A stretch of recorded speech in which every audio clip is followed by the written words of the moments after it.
कौन लड़का? सलमान। हाँ ठीक। की नाम है चाचा? नाम बताइए। अच्छा आने दीजिए ना, हम सब बात करेंगे।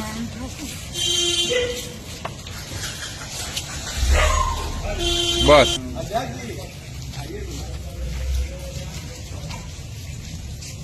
इनका जमीन था मेरे दादाजी का।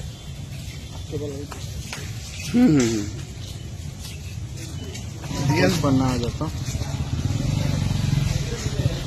देखो इसका लंबा करके फोटो लीजिए।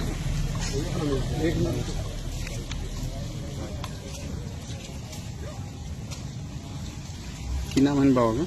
राजनारायण ठाकुर, स्वर्गीय पटेल। कौन बेचा? इसमें आपको आना पड़ा है क्या? ये क्या दिक्कत हुआ है? दिक्कत है हजूर, उनको कोई पूछता नहीं, न खाने के लिए पूछता है न कपड़ा के लिए।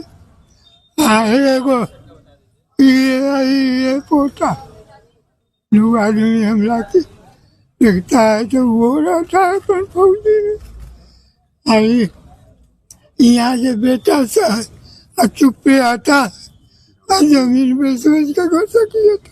कौन बेटा जमीन बेच के घसक लेता है?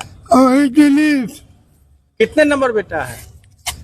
ये जमीन तो बेच दिया ये करूँगा। कितना नंबर? पांचवा नंबर।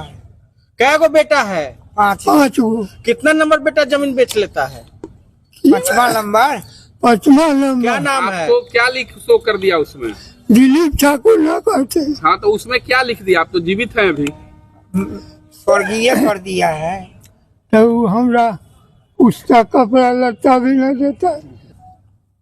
हमरा दिक्कत है बहुत कुछ, लेकिन कहे क्या। बेटा क्या किया है? बेटा की जमीन बेच लिया। चुपे आके क्या बोला? उसमें आप जीवित हैं? हम तो बेटा न किया। चुपे शाहबाजपुर से रह जाता है। नहीं जाने सब ना बोला ना। को साबित कर। और आप जिंदा है? हम जिंदा। क्या नाम हुआ आपका? हमारा नाम राजनारायण ठाकुर है। आवेदन उन्होंने दिया है। ये उन्होंने बताया कि उनके बेटे के द्वारा जमीन जो है वो बेच दी जा रही है और उनके दूसरे बेटे और पोते यहाँ आकर के जो वृद्ध व्यक्ति हमको लेकर के आए थे, तो इसमें मैंने सीओ और एसएचओ को बोला है कि जांच करके रिपोर्ट देने के लिए, और मैंने सुझाव भी दिया है कि सभी भाइयों के बीच, मतलब उनके जितने भी बेटे हैं, संभवतः 5 बेटे हैं परिवार में जो आवेदन में लिखा हुआ था, सभी लोग बंटवारा भी कर लें आपसी सहमति से। बहुत आसान है, 100 रुपये के स्टैम्प पेपर पर उसका शुल्क ही है 100 रुपये, आसानी से किया जा सकता है। अगर आप स्वयं अगर एग्री नहीं होते हैं सभी पक्षकार, तो कोर्ट में फिर पार्टीशन सूट का मामला बनता है। उसमें पार्टीशन सूट में भी जो है बंटवारा की जो डिक्री होगी उसको हम लोग कंप्लायंस कराएंगे।